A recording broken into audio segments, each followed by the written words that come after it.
আজকে সকালটা শুরু ঘন কুয়াশা দিয়ে, সাথে বেশ ঠান্ডাও। নর্থ ইন্ডিয়ার মতো ঠান্ডা এখানেও লাগছে। আজ লাঞ্চের মেনু চিকেন কষা, ধনেপাতা দিয়ে ডাল, পালং শাক ভাজা, পেঁয়াজকলি বেগুন দিয়ে ভাজা, ধনেপাতার চাটনি আর সামান্য স্যালাড।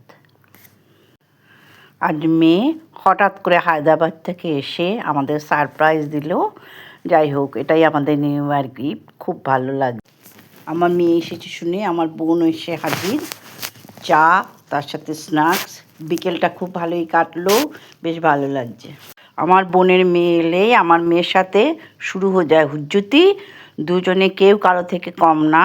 কে বলবে আমার মেয়েটাকে দেখে যে ওর বোনের চেয়ে 7 বছরের বড়।